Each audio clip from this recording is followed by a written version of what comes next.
Let's go! Herder lights it up, Newgarden pulls out. Here comes Palou on the inside. Watching Palou and Award in row 2 there, side by side. Palou will have the advantage. Does Award try to hang on and ride the outside? Hello, Formula One and IndyCar fans. Welcome to Formula Pun Racer. Today is July 1st, 2023. Can you say that race in Road America this past weekend was very cheesy? I should say so. With Colton Herta starting on pole, it was already a crazy start already for his teammate Kyle Kirkwood after he rear-ended Patricia Ward at the start of the race and spun out on the first corner. Not a really good start. A cheesy one at that for Kyle, but he would continue on at least.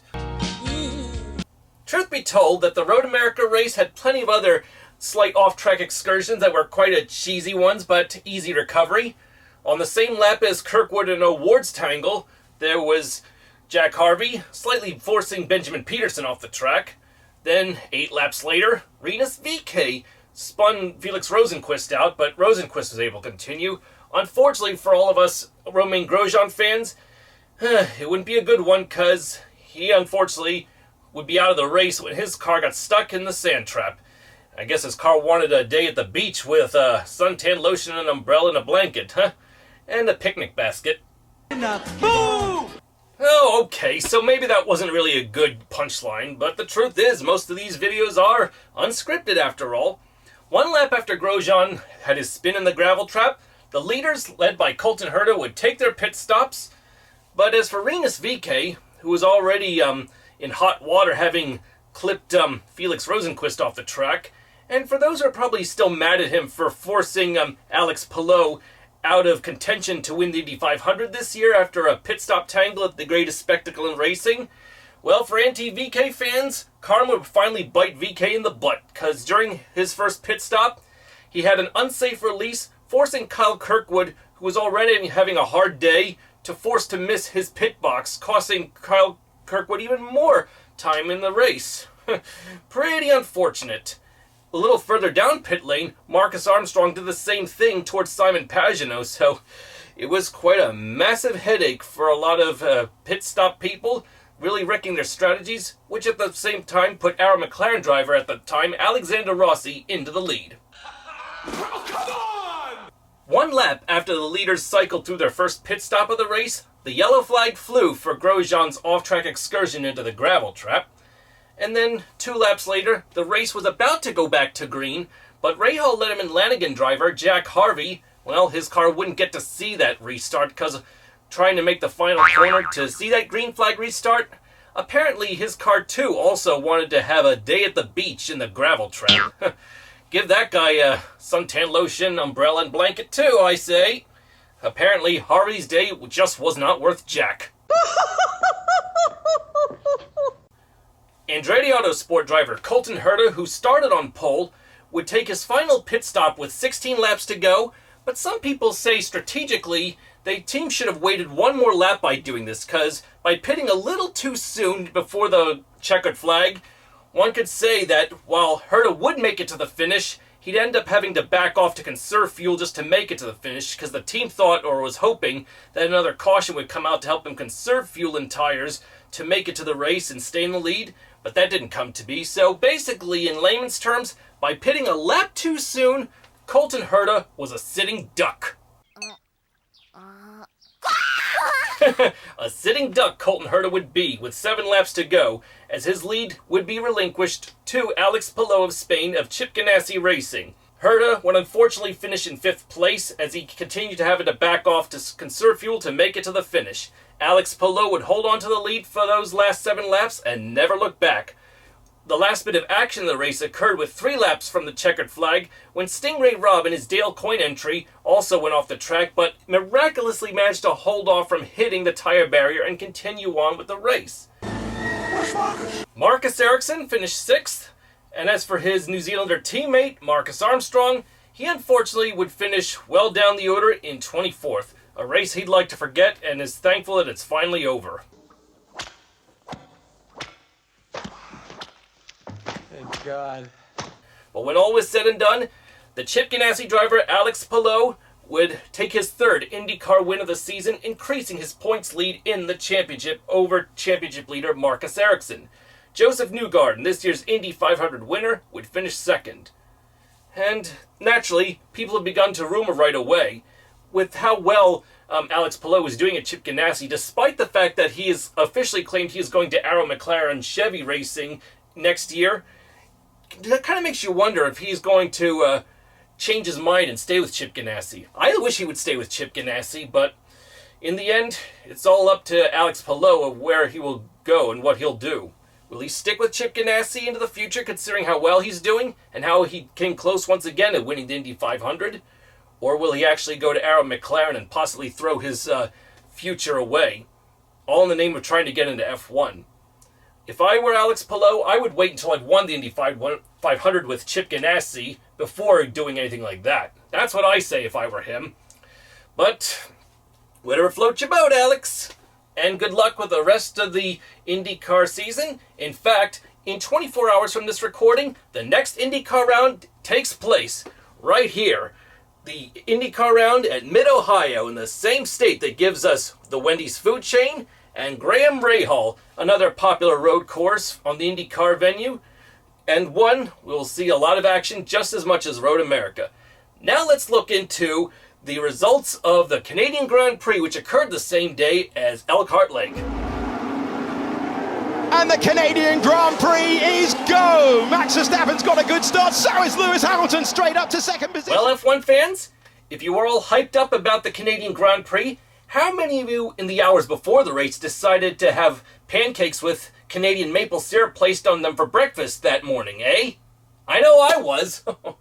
Hyped up about it, even though it wouldn't be a great race for the local boy Lance Stroll of Aston Martin, especially since rain hampered a lot of the drivers' chances in qualifying for a good starting performance. But when the lights went out and away they strolled with Lance well out of the top 10 at this point, it was Max Verstappen's Red Bull who started on pole and pretty much ran away with it. Aston Martin driver Fernando Alonso of Spain started second, but right away the Mercedes driver of Lewis Hamilton, who started in the second row, got by Fernando Alonso to take second. But when the field got round to complete the first lap, it was wheel-to-wheel between Red Bull driver Sergio Perez of Mexico and Haas driver Kevin Magnussen of Denmark. Unfortunately, it was Magnussen that came off worse, being forced off the track. Fortunately, the Danish butter cookie hit nothing, and his Haas was able to continue on, even if his race, for a good performance result, was run. Considering the Williams F1 team is partly sponsored by Duracell batteries this year, it is unfortunate, though, that for its driver, Logan Sargent of the United States, he was the first retiree on lap 7, especially since, in a way, with his car having engine troubles, talk about batteries running out. Game over for the young American, especially in Canada, eh? Game over, yeah!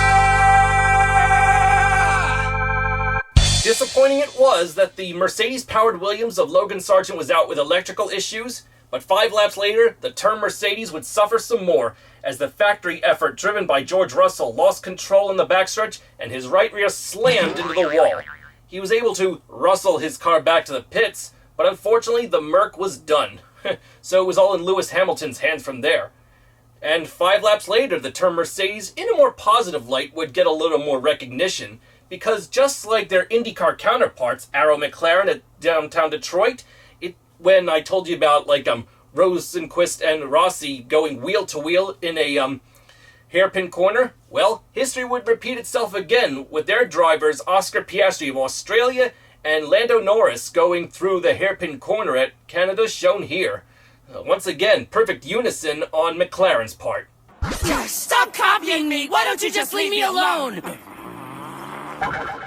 Amazing. Perfect unison even when fighting. Well said, Miss Haruhi Fujioka. Well said.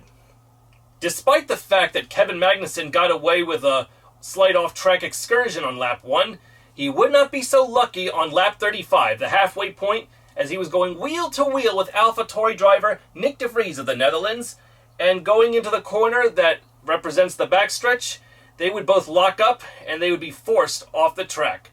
They were both okay and were able to continue on, but you can imagine how much that affected their momentum. Also, by the way, speaking of AlphaTauri, this will be their final year as being named AlphaTauri, so the team is going to get a new name in 2024. What is it to be? That is yet to be decided, but I'm sure it's still with Red Bull support. Naturally, though, you can imagine how frustrating it was already having gotten off the track once, and that the Danish butter cookie was forced off twice with Nick de Vries.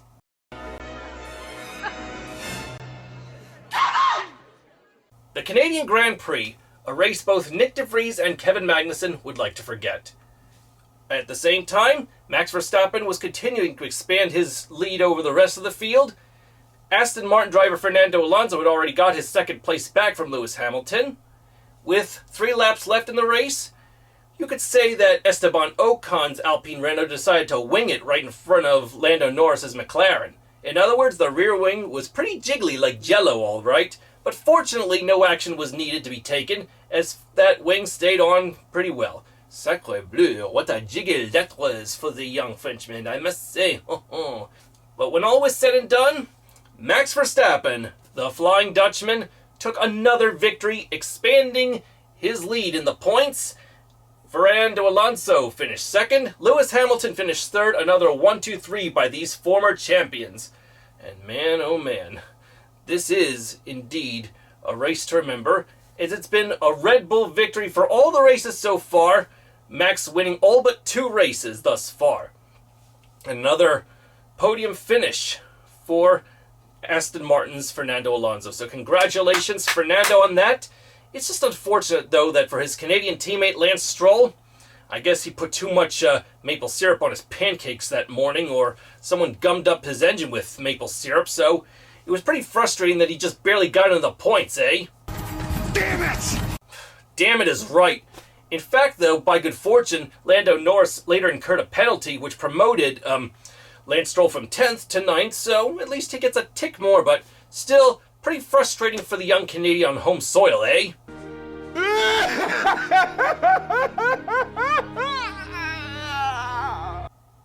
Either you're pleased with Red Bull's dominance or you're getting tired of it, but you gotta admit, another dominant performance by Max and Red Bull once again. In fact, in less than 24 hours from now, the next F1 round takes place in the source of Red Bull, Swarovski Crystals, Niki Lauda and Jochen Rindt, Austria. The Austrian GP at the Red Bull Ring takes place, and it's going to be exciting. The hills will be alive with the sounds of racing, and already Max Verstappen is on pole, and many Dutch sports fans have come to Austria, flocking in lots of orange, to cheer on their hero, Max Verstappen. Well, once again, with Red Bull right behind him, there is no Verstappen Max. And let's see how he does in Austria tomorrow.